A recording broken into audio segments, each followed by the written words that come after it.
अस्सलाम वालेकुम दोस्तों, मेरा नाम डॉक्टर लियसगर है और आज की इस वीडियो में हम डिस्कस करने जा रहे हैं इलेक्ट्रिक डाइपोल मोमेंट और साथ ही साथ इलेक्ट्रिक डाइपोल मोमेंट के साथ साथ हम जो है वो electric field due to similar charges की हम डेरिवेशन को भी आज की इस वीडियो में सॉल्व करने जाएंगे। तो आज के इस लेक्चर को शुरू करने से पहले एज यूजुअल आपसे रिक्वेस्ट करेंगे कि अगर आपने अब तक हमारे इस चैनल को सब्सक्राइब नहीं किया जो कि सिंध बोर्ड टीचिंग के नाम से है, तो काइंडली आज ही आप हमारे इस चैनल को सब्सक्राइब करें और साथ ही साथ बेल आइकन को लाजमी क्लिक करें ताकि हमारी अपलोड करदा तमाम इंपॉर्टेंट वीडियोस की नोटिफिकेशन भी आपको रिसीव हो सके। तो आइए हम स्टार्ट करते हैं इलेक्ट्रिक डाइपोल मोमेंट। सबसे पहले हम बात करेंगे डेफिनेशन की। The product of the charge magnitude and the distance between the charges is called electric dipole moment. Electric dipole moment क्या है? The product of charge magnitude. भाई दो चार्जेस हैं, उनके चार्ज का जो मैग्नीट्यूड है उसका प्रोडक्ट, यानी उस दोनों चार्ज हैं, for example positive charge negative charge, ये जो टोटल चार्ज है वो, and the distance between the charge, दोनों चार्जेस के दरमियान का जो डिस्टेंस, यानी इफ चार्ज, इन दोनों चार्जेस का मैग्नीट्यूड और इनके दरमियान का जो डिस्टेंस है उसका जो प्रोडक्ट होता है उसे हम कहते हैं electric dipole moment. Electric dipole moment का जो सिंबल है उसे पी से रिप्रेजेंट करते हैं, यानी चार्ज, दोनों का जो चार्ज है और इनका जो डिस्टेंस है, उनका जो मल्टीप्लिकेशन है, उसे कहते हैं इलेक्ट्रिक डाइपोल मोमेंट। अब इलेक्ट्रिक डाइपोल मोमेंट की अगर हम बात करते हैं, in electric dipole is a simple system in electromagnetism. Electromagnetism में एक ये बेसिक कॉन्सेप्ट है, consisting of two opposite electric charges of equal magnitude. इसमें ये जो दोनों अपोजिट चार्जेस है ना, उनका मैग्नीट्यूड जो होना चाहिए वो इक्वल होना चाहिए, separated by a small distance D, और इनके दरमियान बिल्कुल मामूली सा डिस्टेंस हो।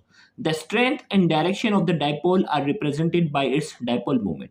अब ये डाइपोल मोमेंट जो है उसकी स्ट्रेंथ, मजबूती कितनी होगी, क्योंकि अगर चार्ज ज़्यादा होगा तो ये अट्रैक्शन भी बहुत ज़्यादा होगी, तो स्ट्रेंथ भी ज़्यादा होगी, और इसकी जो डायरेक्शन है उसको हम डाइपोल मोमेंट से क्या करते हैं, रिप्रेजेंट करते हैं। It is a vector quantity. मिसाल के तौर पर अगर मैं बात करूँ मॉलिक्यूल्स में, अगर हम बात करते हैं जैसे HCl, इसमें क्या होता है, क्लोरीन के ऊपर पार्शियल नेगेटिव होता है और हाइड्रोजन के ऊपर क्या होता है, पार्शियल पॉजिटिव होता है। अब इसके ऊपर जितना पार्शियल नेगेटिव है उतना ही इसके ऊपर क्या होता है, पार्शियल पॉजिटिव होता है। दोनों इक्वल अपोजिट चार्ज हो गए और इनके दरमियान का क्या होता है, पर्टिकुलर डिस्टेंस होता है। तो इसमें भी क्या है, डाइपोल मूवमेंट पर्टिकुलरली मौजूद होगी। तो सेम इसी तरीके से डिफरेंट मॉलिक्यूल्स में जो है वो डाइपोल मूवमेंट पाई जाती है। तो ये कॉन्सेप्ट डाइपोल मूवमेंट का था जो कि अभी इस डेरिवेशन में यूज होगा। तो आइए हम बात करते हैं इस डाइपोल मोमेंट की मदद से हम जो है एक डेरिवेशन सॉल्व करने जा रहे हैं, उसकी हम बात करते हैं। अब यहाँ हमारे पास जो डेरिवेशन है, electric field at point due to two charges, electric field at point due to two charges, दो चार्जेस हमारे पास हैं, दो अपोजिट चार्जेस हैं, और इनके दरमियान जो इलेक्ट्रिक फील्ड है, उनके दरमियान जो इलेक्ट्रिक फील्ड है वो हम मालूम करने जा रहे हैं। तो सबसे पहले तो हमें ये डायग्राम समझनी पड़ेगी। भाई ये डायग्राम किस तरह हुई, तो ये डायग्राम मैं आपके सामने यहाँ ड्रॉ करके बताता हूँ। फॉर एग्जाम्पल हमारे पास जो है ये दो चार्जेस में यहाँ बना देता हूँ, ये हमारे पास दो चार्जेस हैं।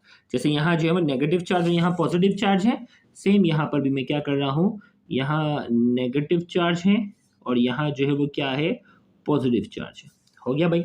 अब यहाँ इन दोनों चार्जेस की वजह से यहाँ एक हम मिड में एक पॉइंट ले लेते हैं, मिड में यहाँ एक पॉइंट लेते हैं, इस पॉइंट पर कितनी इलेक्ट्रिक फील्ड अप्लाई हो रही होगी वो हम मालूम करना चाह रहे हैं। ठीक है भाई। तो ये इसके लिए फिर हमें क्या करना है कि भाई इलेक्ट्रिक फील्ड जो है ना, इलेक्ट्रिक लाइंस ऑफ फोर्सेस जो है वो पॉजिटिव से क्या होती हैं, अवे होती हैं। पॉजिटिव से मैं क्या करूंगा, ये लाइन जो है वो मैं अवे ड्रॉ कर देता हूं, ये पॉजिटिव से ये हो गई लाइन अवे। इसी तरीके से ये जो नेगेटिव है इसकी क्या होगी, ये लाइन हो जाएगी इसके नेगेटिव वाले के टुवर्ड्स।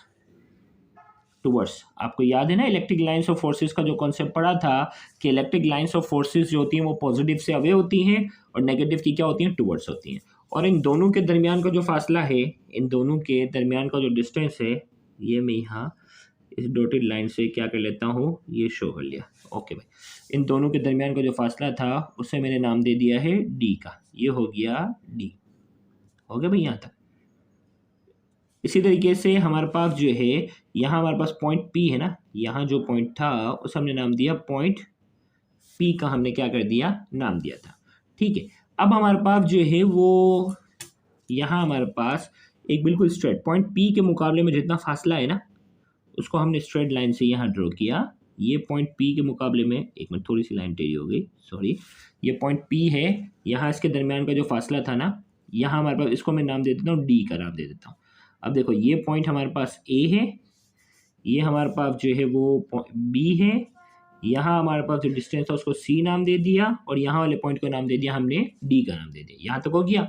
अब ये D जो था वो स्ट्रेट लाइन, यहाँ तक का जो था वो क्या था, स्ट्रेट लाइन का ये पर्टिकुलर फासला था। अब यहाँ से लेकर इन दोनों के दरमियान D है ना, तो यहाँ से लेकर यहाँ तक क्या होगा, D का आधा, D/हाफ। यहाँ से लेकर यहाँ तक क्या होगा, D का हाफ हो जाएगा। ये हो गया हमारे पास। इसी तरीके से हमारे पास जो है यहाँ एक पर्टिकुलर एंगल बन रहा है, इसे नाम दे दिया हमने थीटा का। यहाँ पर्टिकुलर एंगल बन रहा है, उसे हमने नाम दे दिया थीटा। यहाँ तक हो गया डायग्राम। अब जो है हमारे पास जो है यहाँ से लेकर यहाँ तक का जो फासला है ना, पॉइंट P और यहाँ के बिल्कुल स्ट्रेट लाइन का जो फासला है, उसको बुक ने नाम दिया है y का, तो हम भी y का नाम देते हैं। और यहाँ जो है यहाँ से लेकर यहाँ तक का फासला r है, तो यहाँ से लेकर यहाँ तक का फासला भी क्या है, r है। बुक ने जो सिंबल यूज़ किया मैं वही यूज़ कर रहा हूँ, r हो गया। ठीक है भाई। अब यहाँ जो इलेक्ट्रिक फील्ड है ना, ये जो हमारे पास जो इलेक्ट्रिक लाइन्स ऑफ ये इलेक्ट्रिक, ये away from positive towards negative, तो यहाँ हमारे पास जो है इसको हम इस इलेक्ट्रिक फील्ड को क्या कर रहे हैं, जो है वो इसके कंपोनेंट में जाकर क्या करते हैं, रिजोल्व करते हैं। इसके कंपोनेंट में जाकर हम क्या कर रहे हैं, इसको रिजोल्व करते हैं। ठीक है भाई। अब ये E है ना इलेक्ट्रिक फील्ड, हम इसको इसके कंपोनेंट में रिजोल्व कर रहे हैं। यहाँ ये अपवर्ड जा रही है, ये इलेक्ट्रिक फील्ड क्या आ रही है, डाउनवर्ड जा रही है। ओके भाई, दोनों कंपोनेंट को हम रिजोल्व करते हैं। ये हो गया, यहाँ से लेकर यहाँ तक। वेक्टर रेजोल्यूशन तो पढ़ा है ना हमने स्टार्टिंग वाले चैप्टर में, तो इसको हमने इसको क्या किया, दो कंपोनेंट के अंदर जाके क्या कर रहे हैं, हम इसको जो है वो रिजोल्व कर रहे हैं। अब ये जो है ना हमारे पास एंगल ये है इलेक्ट्रिक फील्ड का, और यहाँ क्या है, एंगल ये है। अब एंगल के सामने हमेशा क्या होता है, एंगल के सामने हमेशा होता है परपेंडिकुलर कंपोनेंट। एंगल के सामने क्या होता है, परपेंडिकुलर कंपोनेंट होता है। तो यहाँ हमारे पास जो है ये पॉजिटिव चार्ज की वजह से है, तो परपेंडिकुलर कंपोनेंट ये देखो E पॉजिटिव है ना इसकी इलेक्ट्रिक फील्ड, तो इसको हमने नाम दिया है, ये हो गया E sin थीटा। क्या हो गया, E sin theta, Y component है, सेम है। और ये नेगेटिव की वजह से है, तो ये हो गया E नेगेटिव साइन थीटा। ये हो गया यहाँ तक। इसी तरीके से हमारे पास जो इसका जो हॉरिजॉन्टल कंपोनेंट है दोनों का, वो उनकी दोनों की डायरेक्शन सेम है, तो ये क्या हो गया, E पॉजिटिव कॉस थीटा, और नीचे वाले का क्या हो जाएगा, E नेगेटिव कॉस थीटा। ये हमारे पास क्या हो चुकी है, डायग्राम बन चुकी है। अब आप इस डायग्राम में अगर देखें कि E पॉजिटिव कॉस थीटा और E नेगेटिव कॉस थीटा दोनों की डायरेक्शन क्या है, अपोजिट है। दोनों एक दूसरे को क्या कर रहे हैं, कैंसिल आउट कर रहे हैं। दोनों एक दूसरे को कैंसिल आउट कर रहे हैं। सिर्फ ये दोनों इलेक्ट्रिक फील्ड जो है ना, दोनों सेम डायरेक्शन में, ये दोनों क्या हो जाएंगे, प्लस होंगे। भाई ये डायग्राम ड्रॉ करके बता दी। अब देखो भाई यही डायग्राम हमारे सामने भी ये एग्जैक्ट यही बनी हुई थी। ठीक है, एग्जाम में भी बनानी है। अब मैंने यहाँ लिखा, consider a pair of equal and opposite charges. हमारे पास जो है वो इक्वल और अपोजिट चार्जेस का पेयर है, separated by a small distance. दोनों के दरमियान स्मॉल डिस्टेंस का फासला था D, form an electric dipole. ये दोनों मिलकर इलेक्ट्रिक डायपोल बना रहे।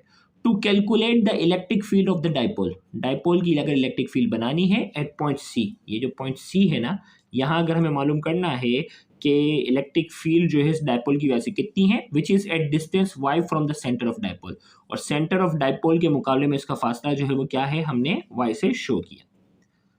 कंसीडर टू चार्जेस, दो चार्जेस हमने कंसीडर किए, -q एंड +q। -q और +q हमने कंसीडर किए, -q और +q हमने कंसीडर किए।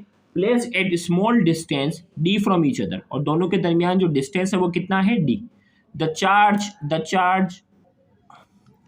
चार्ज क्यू, अब देखो दोनों चार्ज के दरमियान का फासला जो है वो D से हमने शो किया यहाँ।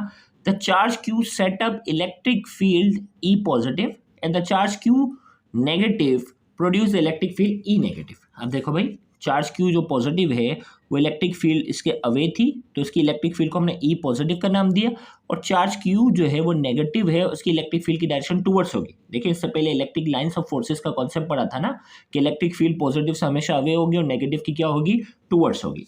तो यहाँ हमने कहा कि भाई इसकी जो इलेक्ट्रिक फील्ड है वो E पॉजिटिव है, और इसकी इलेक्ट्रिक फील्ड को हमने E नेगेटिव नाम दिया।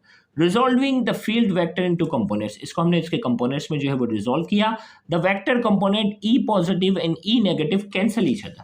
अगर आप इस डायग्राम में देखें, अभी मैंने बताया ना कि ई साइन थीटा नेगेटिव और ई साइन थीटा जो पॉजिटिव वाला है, ये दोनों एक दूसरे को क्या कर रहे हैं, कैंसल आउट कर रहे हैं, cancel each other. The net electric field is due to the sum of the horizontal component. अब जो इलेक्ट्रिक फील्ड बच गई वो इन दोनों हॉरिजॉन्टल कंपोनेंट के सम की वजह से। चले भाई, सम की वजह से the net electric field is due to the vector sum of the horizontal component, horizontal component के सम की वजह से। तो ये है, हो गया भाई। अब जो है वो the magnitude of both electric field the same, magnitude दोनों का सेम है, लिहाजा अब पॉजिटिव नेगेटिव की जो है वो हम वो नहीं करेंगे, क्योंकि देखें पॉजिटिव और नेगेटिव की दोनों की डायरेक्शन सेम है, दोनों का मैग्नीट्यूड सेम है। तो लिहाजा अब हम सिंपल इसके मैग्नीट्यूड को कंसीडर करके ले रहे हैं, तो प्लस और नेगेटिव अलग से सिंबल की शक्ल में शो करने की जरूरत नहीं है। तो ई cos थीटा दोनों ऐड हो गए, ई बराबर हो गया 2e cos theta. Electric field intensity का हमने फॉर्मूला ड्राइव किया था, ई बराबर है 1/4πε0 Q/r², यहाँ तक पहुंच गए। और फिर हमने कहा कि इन ट्राइंगल ADC, अब देखो भाई ई की जगह हमने इसका फॉर्मूला रखा 1/4πε0 Q/r², cos थीटा अपनी जगह पर है। अब cos थीटा की वैल्यू निकाल रहे हैं, तो ट्राइंगल ADC में से या ACD में से cos थीटा किसके बराबर है, आइए इससे निकालते हैं। ट्राइंगल ACD cos थीटा जो है, देखो ये एंगल है ना, एंगल के सामने हमेशा परपेंडिकुलर होता है, ठीक है। और cos थीटा का हमारे पास फॉर्मूला क्या होता है, some people have curly brown hair, curly brown hair करके याद करते हैं ना, base upon curly brown hair, brown for base और आ गया हाइपोटेन्यूस। तो बेस हमारे पास d/2 है और हाइपोटेन्यूस हमारे पास क्या था, r से हमने रिप्रेजेंट किया था।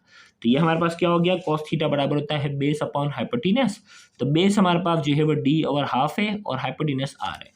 तो ये हमारे पास क्या हो गया, बेस हो गया d/2 ओवर r हो गया। अब 2 यहाँ मल्टीप्लाई, वहाँ जाकर डिवाइड, तो d बराबर है किसके, 2/r। तो cos थीटा किसके बराबर हो गया, cos थीटा बराबर हो गया d/2r। तो ये अपनी जगह फॉर्मूला आया, cos थीटा की जगह अब रखेंगे d/2r, ये रखने जा रहे हैं। चलो भाई ये रखते हैं। ओके, तो इलेक्ट्रिक फील्ड इंटेंसिटी की जगह ये है, cos थीटा की जगह हमने ये रख दिया। 2 से क्या हो गया, कैंसल आउट हो गया। अब क्या बचा हमारे पास, 1/4πε0 Q है और D अपनी जगह है और ये r² और r है, तो ये r³ हो गया भाई, ठीक है। अब इन ट्राइंगल ACD, अब देखिए ट्राइंगल ACD था ना, या ACD की अगर हम बात करते हैं, इसमें हमारे पास जो है वो r किसके बराबर होना चाहिए, r है हाइपोटेन्यूस। तो हम जो है वो एक फॉर्मूला पढ़ते हैं कि हाइपोटेन्यूस जो होता है वो बराबर होता है under root right angle triangle की बात करेंगे, परपेंडिकुलर का स्क्वायर और बेस के स्क्वायर दोनों का सम लो और इसका रूट लो, ये मैथ में पढ़ते हैं ना भाई। तो r हमारे पास क्या है, हाइपोटेन्यूस है, ये परपेंडिकुलर के स्क्वायर के बराबर होगा और बेस के स्क्वायर के बराबर होगा और दोनों का हम क्या करेंगे, रूट लेंगे। ये हमारे पास जो फॉर्मूला होता है ना, ये हम इसकी बात करते हैं। तो हमने इस फॉर्मूले के मुताबिक हाइपोटेन्यूस किसके बराबर है, perpendicular square plus base square. तो परपेंडिकुलर हमारे पास डायग्राम में किसके बराबर है, इस ट्राइंगल ACD में एंगल के सामने परपेंडिकुलर है, y का स्क्वायर हो गया, परपेंडिकुलर का स्क्वायर हो गया और बेस हमारे पास d/2, तो y का स्क्वायर d/2, ये हो गया d/2 का स्क्वायर। अब r की जगह में रखता हूँ, पुटिंग इन इक्वेशन 2 में मैंने यहाँ रखा। अब इक्वेशन 2 में r की जगह हमने रखा √y² प्लस d/2 स्क्वायर और इसके ऊपर आ गया क्यूब, क्योंकि r के ऊपर क्या था, क्यूब था। यहाँ तक पहुँच गए हम। QD क्या है, चार्ज मल्टीप्लाई बाय डिस्टेंस, ये क्या होता है, इलेक्ट्रिक डाइपोल मोमेंट है जिसको हम P से रिप्रेजेंट करते हैं, यहाँ P रख दिया हमने। अब जो है वो रूट का मतलब मैथमेटिक्स में क्या होता है, हाफ। देखो भाई किसी भी चीज़ के ऊपर रूट होता है ना, तो मैथ में इसका मतलब होता है कि इसके ऊपर पावर कितना है, हाफ। तो यहाँ रूट है ना, यहाँ हमारे पास रूट था ना, तो रूट के लिए मैंने क्या किया, ब्रैकेट लगा और ब्रैकेट का मतलब हाफ हो गया भाई। और ऑलरेडी इसके ऊपर क्या था, ऑलरेडी इसके ऊपर क्यूब भी था, तो ये क्या होगा, मल्टीप्लाई बाय 3 से भी हो गया। तो इसका मतलब क्या हो गया, ये कहानी बन गई हमारे पास y² प्लस d/2, ये स्क्वायर हो गया और ये हाफ से मल्टीप्लाई कर ये हो गया 3/2 हो गया, ठीक है भाई, 3/2 हो गया। अब ये जो d है ना, ये d जो है ये डाइपोल के लिए ये डिस्टेंस बहुत ही छोटा होता है एज कम्पेयर टू y जो है ना, ये हमने डायग्राम में तो भले हमने छोटा रखा है, y का डिस्टेंस बहुत ज़्यादा होता है एज कम्पेयर टू d। जैसे मैंने आपको कहा ना कि भाई HCl था ना, HCl, इसमें क्लोरीन के ऊपर पार्शियल नेगेटिव, हाइड्रोजन के ऊपर पार्शियल पॉजिटिव। अब इन दोनों के दरमियान फासला होता है बहुत ही छोटा होता है। अब बहुत छोटे के साथ साथ क्या हो रहा है, इसके ऊपर स्क्वायर, छोटी चीज़ का स्क्वायर बहुत ही छोटा होता है, इतना कि नेग्लिजिबल होता है। तो मैंने यहाँ क्या लिखा, since d is very small then y के मुकाबले में d जो है वो बहुत स्मॉल है, therefore approximate electric field intensity of the dipole can be calculate bye neglecting the term d over half का स्क्वायर। अब देखो यहाँ हमने बात की तो d जो है हमारे पास y के मुकाबले में बहुत ही छोटा है, तो लिहाजा d ओवर हाफ का जो स्क्वायर है ना, इस टर्म को हम क्या करेंगे, नेग्लेक्ट करेंगे। कैसे, इसकी मिसाल दो कि 1 अरब रुपया एक बंदे के पास है, उस 1 अरब रुपये में आप उसको बोलो 2 रुपये रख लो, तो 2 रुपये ऐड हो या ना हो, बात तो एक ही है ना। तो सेम यहाँ ये है कि वाई स्क्वायर के मुकाबले में d ओवर हाफ की वैल्यू ना होने के बराबर है। तो अब हमने क्या किया, अब देखो भाई यहाँ हमने सबसे पहले तो ये d ओवर हाफ को जो है वो नेग्लेक्ट कर दिया, लिहाजा ये बच गया वाई स्क्वायर सिर्फ रह गया। अब 3 ओवर हाफ है, 2 और ये कैंसिल हो गया, इसके ऊपर आ गया हमारे पास फाइनल फॉर्मूला E बराबर है 1/4 pi epsilon nought P Y cube. ये हमारे इस डेरिवेशन का फाइनल फॉर्मूला है। थैंक यू वेरी मच, अल्लाह हाफिज़।